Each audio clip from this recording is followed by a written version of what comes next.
नमस्कार विद्यार्थियों, मैं Manish Kumar Sharma LCM science academy में आप सभी प्यारे विद्यार्थियों का हार्दिक स्वागत और अभिनंदन करता हूं। विद्यार्थियों, सबसे पहले आज का ये वीडियो हमारा किस लिए है उस पर थोड़ी चर्चा करेंगे और उसके बाद हम हमारे मेन मुद्दे पर आएंगे।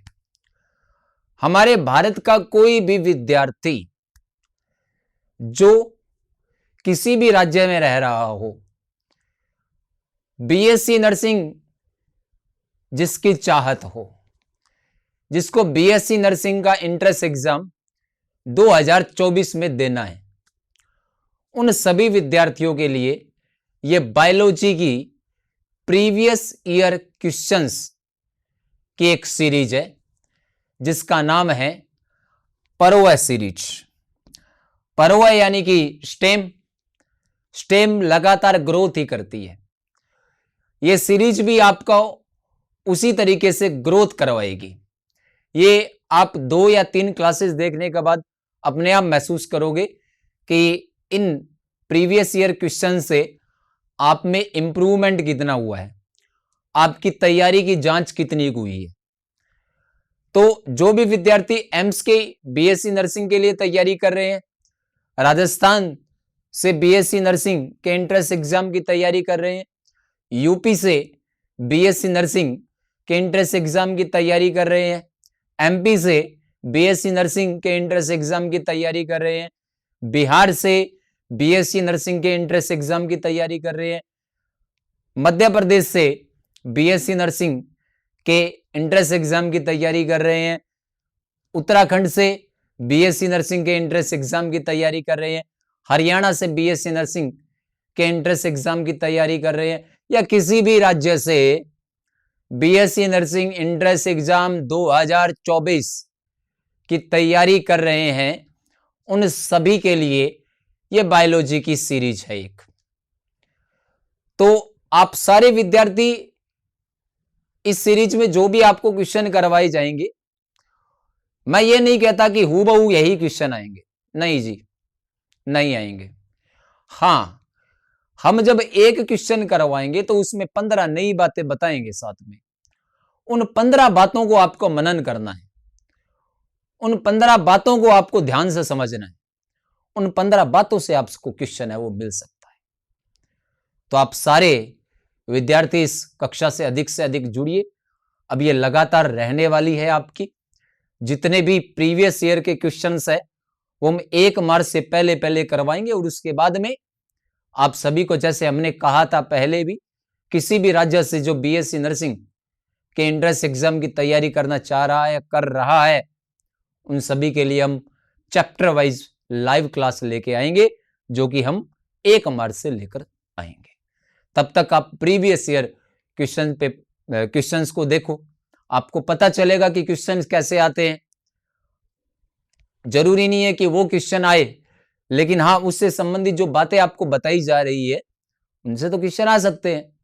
दूसरी बात, कुछ विद्यार्थियों के दिमाग में आ जाता है कि टीचर 15 या 20 क्वेश्चन 1 घंटे में करवा रहा है, तो इनको 1 घंटा लग रहा है, हमें तो और ज्यादा टाइम लगेगा। खास करके फिजिक्स और केमिस्ट्री के क्वेश्चन जब सोल्व कराए जाएंगे उसमें यह समस्या रहेगी। तो विद्यार्थियों, इस बात को आप दिमाग से निकाल देना। मैं ऐसा क्यों कह रहा हूं? क्योंकि जब टीचर आपको यहां पे सोल्व कराता है तो वो आपको साथ में समझा रहा होता है, वो 4-5 नई बातें भी उससे संबंधित आपको बताता है, इसलिए उसको टाइम थोड़ा सा ज्यादा लगता है। जब आप सीधा क्वेश्चन पे करोगे तो आपको बहुत कम टाइम लगेगा। तो मेरे हिसाब से सारी बातें मुख्य तौर पे आपको समझ में आ गई होगी। अब आते हैं अपने क्वेश्चंस पे। तो आज के जो क्वेश्चंस है वो कक्षा 12 जीव विज्ञान से हैं, तो आप सारे इनको अच्छे से समझिएगा। आपके उत्तर कमेंट में लिखिएगा। आपको अगर कोई डाउट आ रहा है तो वो भी कमेंट में लिखिएगा। थोड़ा सा मेरा पिछले 5-6 दिन से गला खराब है, तो थोड़ा सा कोऑपरेट करके भी आप इस चीज को लीजिएगा, ठीक है। तो शुरू करते हैं। लीजिए जी, पहला क्वेश्चन आप सभी के लिए।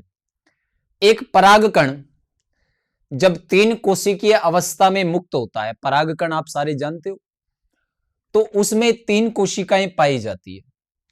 3 कोशिकीय अवस्था में मुक्त होता है तो 3 कोशिकाएं होगी। वो 3 कोशिकाएं होती कौन सी है? ऑप्शन में एक कायिक कोशिका, एक जनन कोशिका, एक नर युग्मक, एक कायिक कोशिका, 2 नर युग्मक, एक जनन कोशिका, 2 नर युग्मक, या फिर 1 व 2 दोनों ऑप्शन। ऑप्शन को अभी एक बार छोड़ दो, ध्यान दो इधर। परागकण जो होता है परिपक्व अवस्था में, जिस तरीके से मेल के लिए शुक्राणु होता है नर युग्मक, उसी तरीके से पादप के लिए परागकण है वो क्या होता है? नर युग्मक। परिपक्व अवस्था में जब ये अडल्ट फेज में होता है तब इसमें मित्रों 2 कोशिकाएं बनती हैं। एक होती है कायिक कोशिका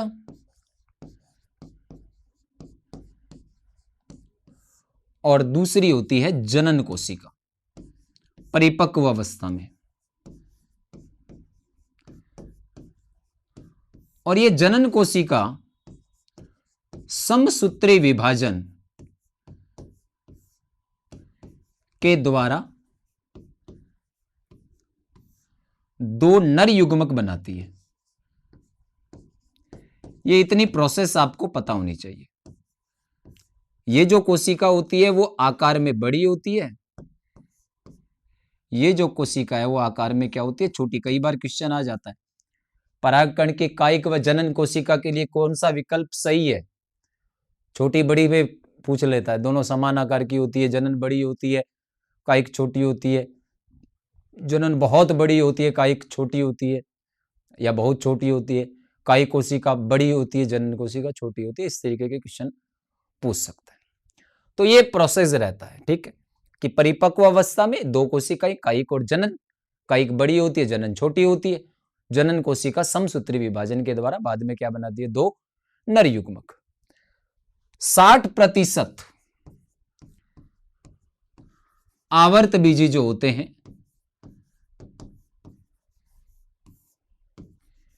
परागकण 2 कोशिकीय अवस्था में मुक्त होता है।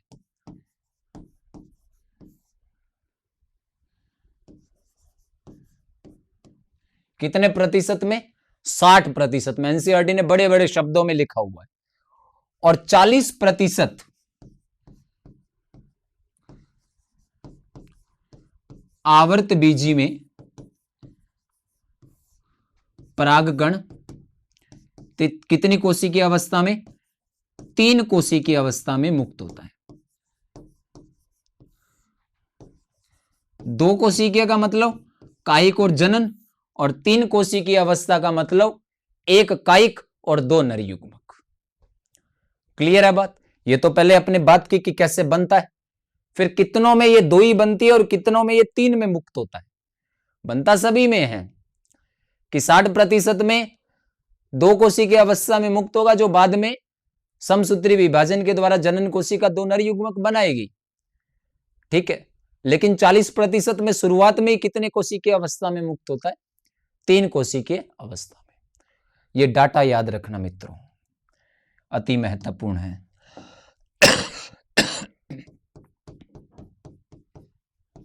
कितने प्रतिशत में परागकण 2 कोशिकीय अवस्था में मुक्त होता है तथा कितने प्रतिशत में 3 कोशिकीय अवस्था में मुक्त होता है, पूछ सकता है।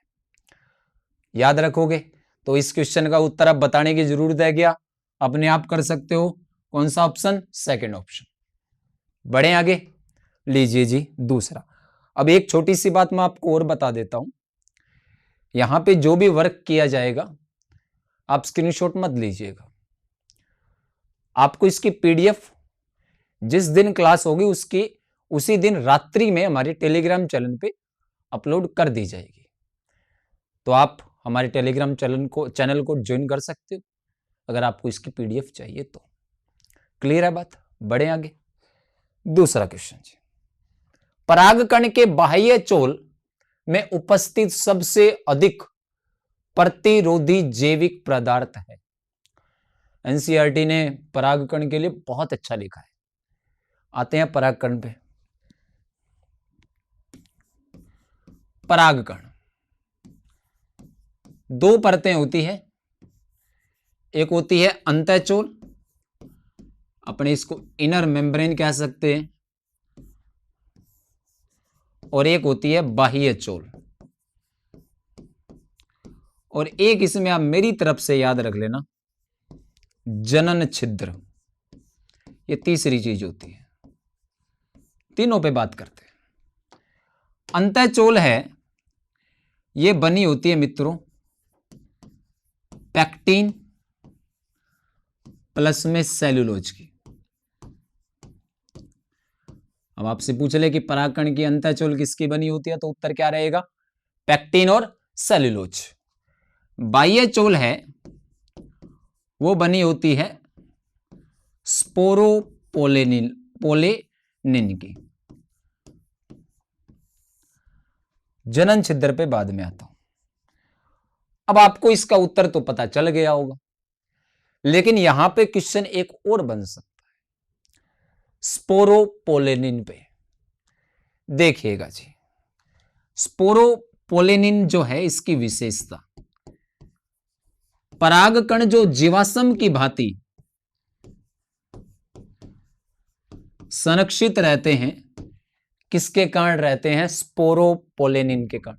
मोस्ट इंपोर्टेंट क्वेश्चन, किस कार्बनिक पदार्थ के कारण परागकण जीवाश्म की भांति सुरक्षित रह सकते हैं? जीवाश्म का मतलब फॉसिल्स, अपने को पता चलता 20,000 साल पहले का है, 2,000 साल पुराना परागकण है, ये कैसे पता चलता है? स्पोरोपोलेनिन के कारण। दूसरी बात जो क्वेश्चन नहीं लिख रखी है, सबसे अधिक प्रतिरोधी कार्बनिक पदार्थ है, ये याद रखिएगा।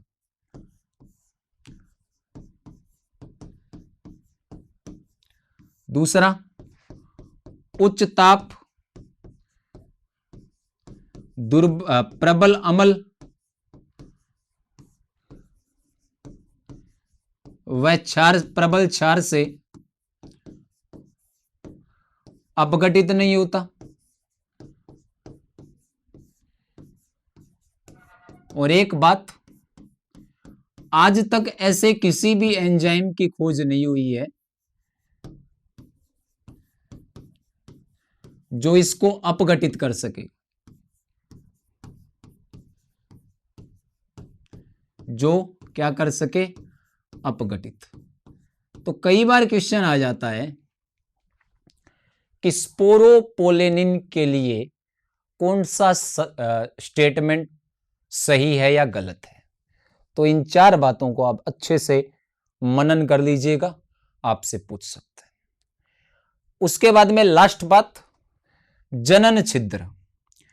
परागकण के जिस भाग पर स्पोरोपोलेनिन नहीं होगा ना, उस छोटे से रंध्र को, उस छोटे से छेद को क्या कहते हैं? जनन छिद्र। मोस्ट इंपोर्टेंट बात, छोटी सी है लेकिन काफी महत्वपूर्ण है। क्या बोला मैंने? स्पोरोपोलेनिन क्या होगा? अनुपस्थित। उसको हम क्या कहेंगे? जनन छिद्र। तो अच्छे से समझ में आ गया होगा ये क्वेश्चन। अब इसका उत्तर क्या होगा? Third option. कोई समस्या? बढ़े आगे, लीजिए जी तीसरा क्वेश्चन आपकी स्क्रीन पे। वह लैंगिक ग्रंथि जो एक द्रव बनाती है, कोई सेक्सुअल ग्लैंड है जो द्रव बनाती है जिसमें फ्रक्टोज शर्करा है, जो शुक्राणुओं को तैरने के लिए ऊर्जा प्रदान करती है, वह प्रोस्टाग्लैंडिन्स हार्मोन होता है, जिसमें जो मादा जनन मार्ग में शुक्राणु अंडाणु संलयन के लिए संकुचन उत्पन्न करती है, वह क्या है? कौन सी ग्रंथि है? देखो, ये प्रोस्टाग्लैंडिन्स हार्मोन के बारे में एनसीईआरटी ने चर्चा नहीं की, लेकिन एनसीईआरटी ने फ्रक्टोज शर्करा के बारे में जो चर्चा है वो की है। देखो, जब, थोड़ा सा सुनिएगा मेरी इस बात को ध्यान से, जब शुक्राणु टेस्टिस में वृषण में बनते हैं तो ये अलग अलग जनन मार्गों से गुजरते हैं और वो जनन मार्ग इन शुक्राणुओं में कुछ ना कुछ डालते हैं और वो डलने के बाद जब मूत्र मार्ग तक शुक्राणु पहुंचते हैं, इसको हम कहते हैं वीर्य। वीर्य कहते हैं सीमेन, ठीक है। उस वीर्य में fructose, calcium, vitamin, protein, zinc, enzymes, बहुत सारी चीजें होती है। अपने से पूछ रहा है कि कौन फ्रक्टोज डालता है, तो शुक्राशय आपने नाम सुना होगा। फ्रक्टोज उसी से निकलने वाले द्रव में पाया जाता है।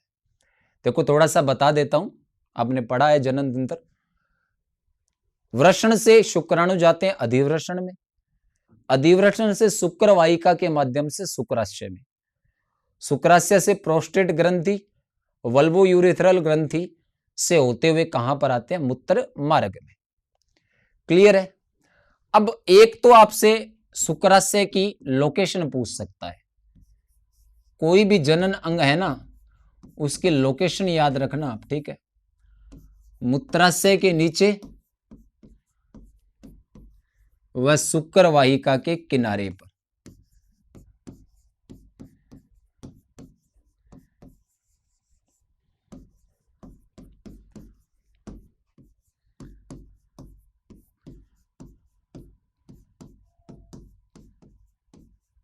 ये तो होगी शुक्राशय की लोकेशन।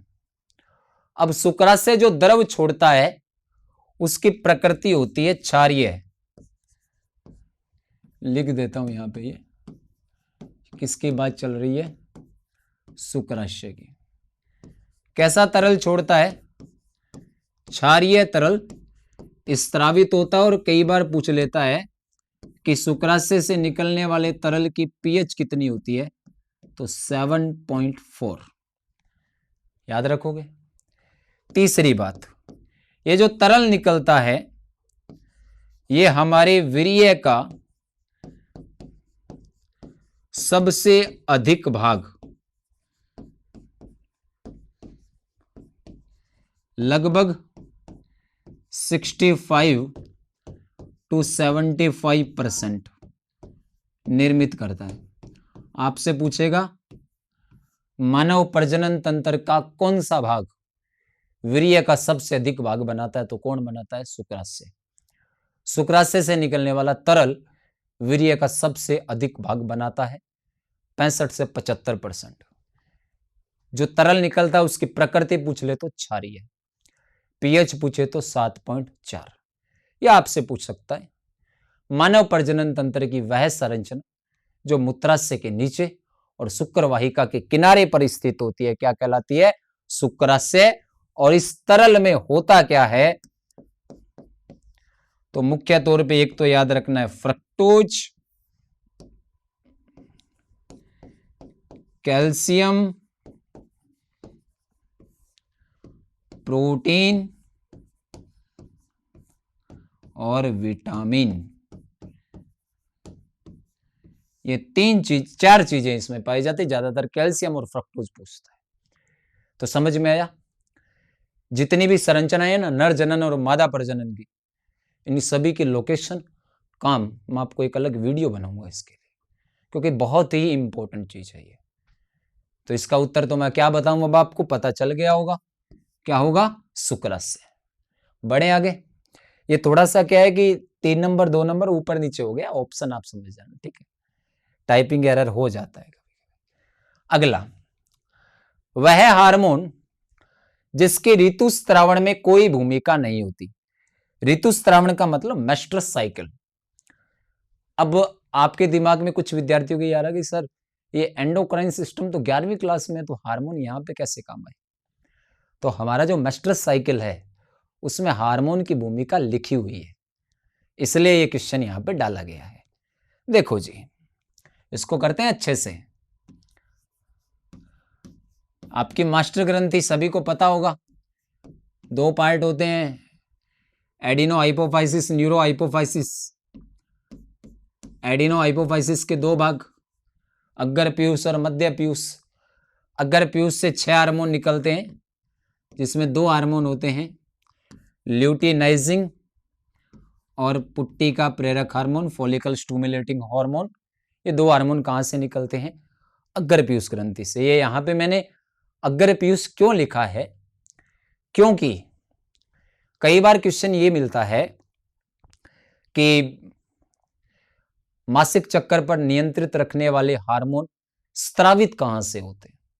ये तो हमें पता है कि LH और FSH है, लेकिन निकलते कहां से है ये भी पता होना चाहिए। अब ये भी पता होता है पीयूष से निकलता है, पीयूष के कौन से भाग से? अग्र पीयूष से। और जो हार्मोन इन दोनों पर कंट्रोल करता है उसका नाम होता है गोनेडोट्रोपिन रिलीजिंग हार्मोन, GnRH। ठीक है, तो ये दोनों भी समझ में आ गए होंगे।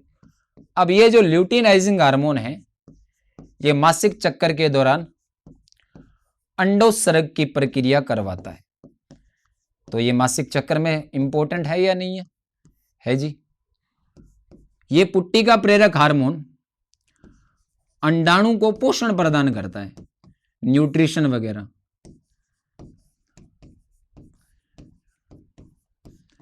और इन दोनों का कंट्रोल कौन करता है? GnRH। तो ये तीनों तो मासिक चक्कर में महत्वपूर्ण होंगे ही होंगे। तो हमारा फिर सही उत्तर क्या होगा? कौन सा सहायक नहीं है? ये नहीं है।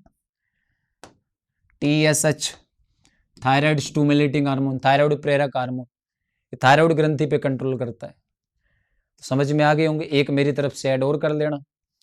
LH 14वें दिन सबसे ज्यादा होता है, मैक्सिमम, जिसको हम कहते हैं LH सर्ग। 14वें दिन, 28 दिन का मेस्ट्रस साइकिल होता है। तो कई बार क्वेश्चन आ जाता है 14वां दिन नहीं पूछता, NCERT ने 14वां दिन लिखा है। पेपर बनाने वाला आपके साथ में माइंड गेम खेलता है। क्या लिखता है? LH सर्ग मासिक चक्कर के किस काल में आता है? प्रारंभिक काल, ठीक है, पश्च प्रारंभिक काल, मध्य काल, अंतिम काल। तो 28 दिन का चक्कर हाफ कितना हुआ? 14 दिन। तो उत्तर क्या रहता है? मध्यकाल। समझ गए? तो ये क्वेश्चन कर दोगे। बढ़े आगे। आनंद आ रहा है कि नहीं आ रहा? बता देना, ठीक है।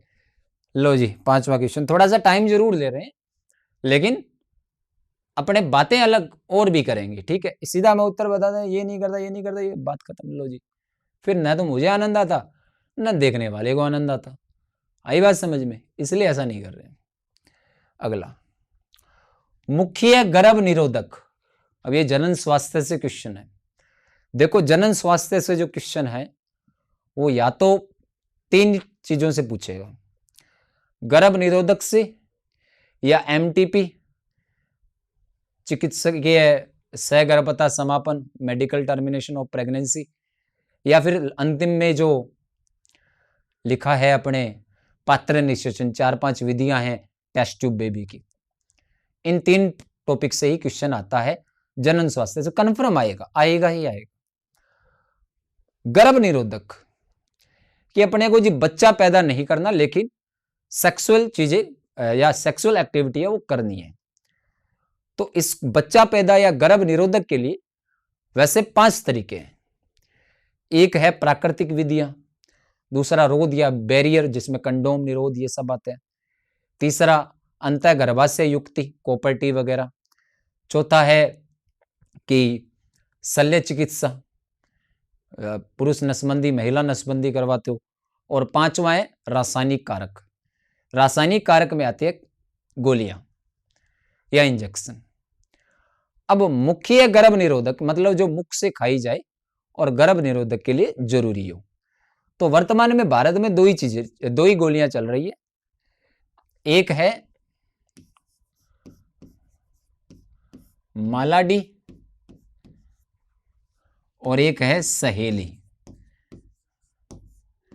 इनमें होता क्या है ये हम बात करेंगे, यही अपने से पूछा है। लेकिन पहले ये 2 टेबलेट है क्या, इस पे भी थोड़ी सी चर्चा कर लेते हैं, ठीक है। तो मालाडी जो है मासिक चक्कर 28 दिन का है, ये कितने दिन ली जाती है? 21 दिन।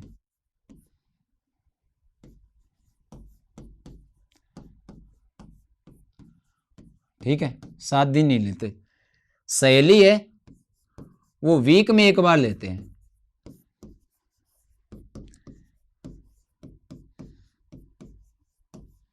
ये बहुत इंपॉर्टेंट क्वेश्चन आपसे पूछ सकता है कि मासिक चक्कर के 21 दिन तक ली जाने वाली गर्भ निरोधक गोली कौन सी है? तो मालाडी। और सप्ताह में एक बार ली जाने वाली कौन सी है? सहेली। अब चाहे आपसे मुख्य गर्भ निरोधक पूछ ले या आपसे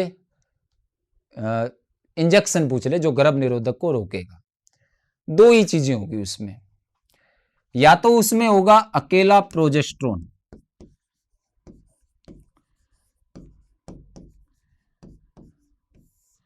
या उसमें होगा प्रोजेस्ट्रोन प्लस में एस्ट्रोजन। ये क्यों होता है इस पे हम जनन स्वास्थ्य चैप्टर के जब क्वेश्चन करेंगे ना लाइव, तो डिटेल में बहुत अच्छे से बताऊंगा। जब मासिक चक्कर भी हम करेंगे ना तो समझ में आ जाएगा इसको। तो या तो अकेला प्रोजेस्ट्रोन होगा गोली में, या प्रोजेस्ट्रोन के साथ में क्या होगा? एस्ट्रोजन। अकेला एस्ट्रोजन नहीं हो सकता। क्लियर है बात? तो इसका सही उत्तर क्या होगा? First option. ठीक है, अगर सिर्फ प्रोजेस्ट्रोन होता तो वो भी उत्तर सही था। ये मालाडी और सहेली आपको याद रखनी है। उसके बाद में अगला क्वेश्चन, स्तनपान अनार्तव विधि प्रसव के कितने माह की अवधि तक कारगर मानी जाती है? देखो, आपसे गर्भ निरोधक की मैंने बताई कितनी विधियां हैं? 5। प्राकृतिक विधि, रोध या बैरियर, अंतःगर्भाशय युक्ति, शल्य क्रिया, रासायनिक कारक। जैसे आपसे पूछ लिया कि गर्भ निरोधक गोलियां किस प्रकार की विधि है, तो आपका उत्तर होगा रासायनिक कारक। आपसे पूछ लिया स्तनपान अनार्तव किस प्रकार की गर्भ निरोधक विधि है, तो आपका उत्तर होगा प्राकृतिक विधि, नेचुरल मेथड है ये। आपसे पूछ लिया वासेकोटोमी, जिसको हम कहते हैं पुरुष नसबंदी, किस प्रकार की विधि है? तो शल्य क्रिया। आपको कोई कॉपर्टी का नाम दे दिया, आपको कह दिया कंडोम है, वो किस प्रकार की गर्भ निरोधक विधि है? तो रोध या बैरियर। क्लियर है? तो प्राकृतिक विधि जो है गर्भ निरोधक की,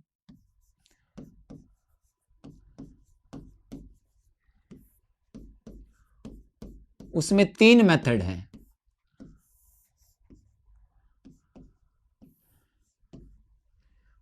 पहला है आवधिक संयम, दूसरा है बाह्य स्खलन या बाहरी मैथुन, और तीसरा है स्तनपान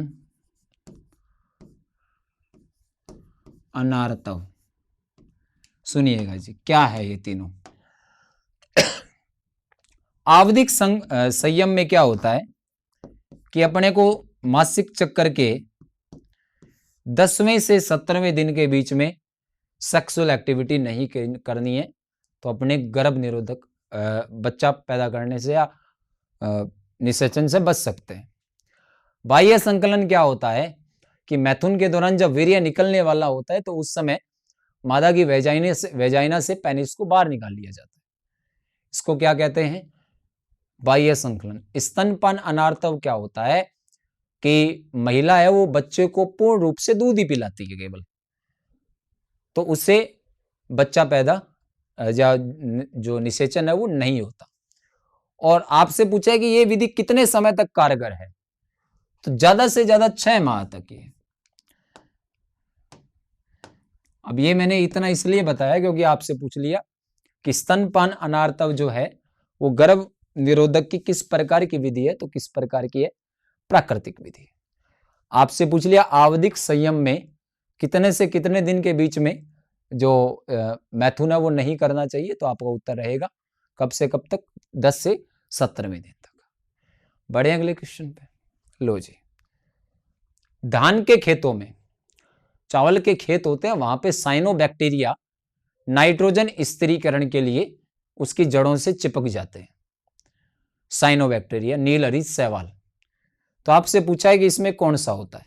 मैं 3 नाम लिख रहा हूं, तीनों के नाम आप याद रख लेना, इसमें बस इतना ही है। एक तो है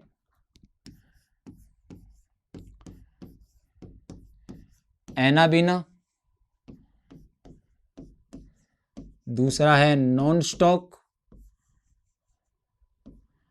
और तीसरा आपको याद रखना है ऑसिलेटोरिया।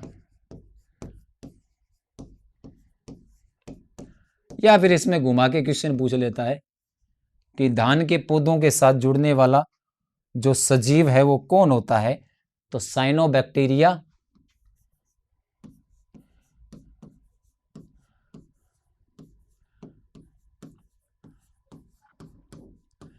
या नील हरित शैवाल, इसको कह सकते हैं अपने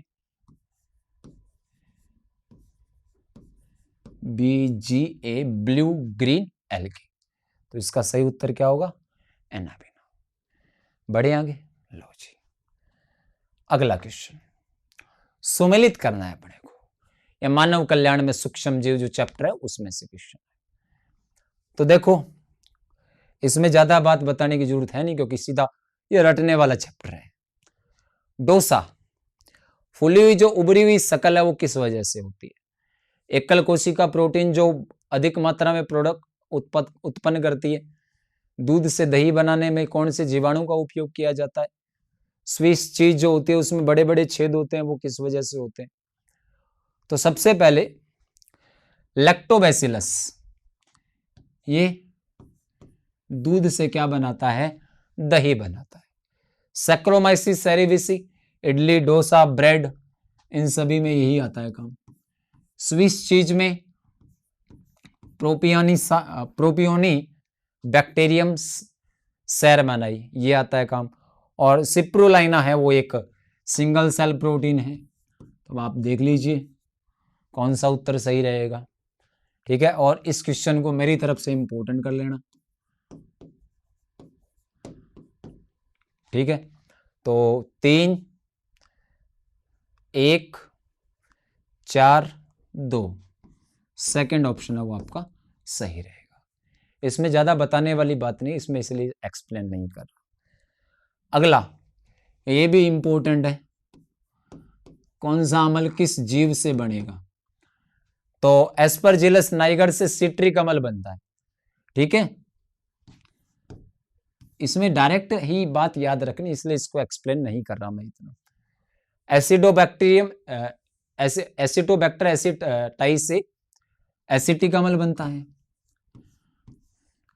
क्लोस्ट्रीडियम ब्यूटाइलिकम से ब्यूटाइरिक एसिड बनता है, और लैक्टोबैसिलस से लैक्टिक एसिड बनता है। तो 4, 3, 2, 1 थर्ड ऑप्शन है वो इसका सही रहेगा। आई बात समझ में। ये दोनों क्वेश्चन इंपॉर्टेंट है, क्योंकि मानव कल्याण में सूक्ष्म जीव जो अपना चैप्टर है उसमें या तो ये बात या फिर अलेक्जेंडर फ्लेमिंग वाली जो घटना थी उससे क्वेश्चन आने की प्रबल संभावना है वो रहती है। अगले क्वेश्चन पे आते हैं जी। निम्न में से कौन सा संगठन जातियां रेड सूची प्रकाशित करती है, या रेड